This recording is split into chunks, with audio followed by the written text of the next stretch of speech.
In this tutorial, we'll be learning how to use the Synthesis Network Multiplayer.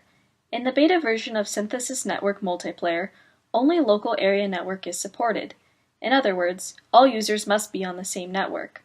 To start, click Start, then Network Multiplayer Beta. Now we have two options, Host a Lobby and Join a Lobby. If you want to choose the field and manage the lobby, then choose Host Lobby. If you want to join a lobby one of your friends has already created, click Join Lobby.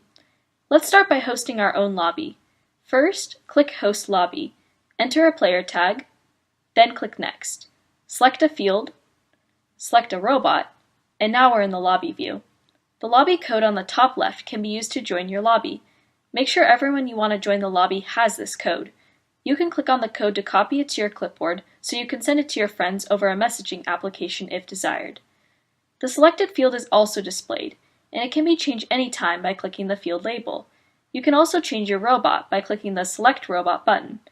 Finally, when you're ready to start the session, click Ready. When all users in the lobby are ready, a Start button will appear in the corner. To start the session, click Start.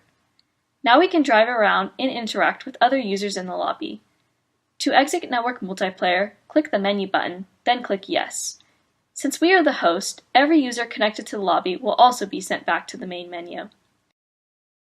Joining a lobby is simple. Just click Join Lobby, then enter the lobby code and come up with a player tag. Select a robot, and now we're in the lobby view. This time, we won't have a play button when everyone is ready, since the host decides when the session should start. That's everything you need to know to use the Synthesis Network Multiplayer. Thank you for watching this tutorial.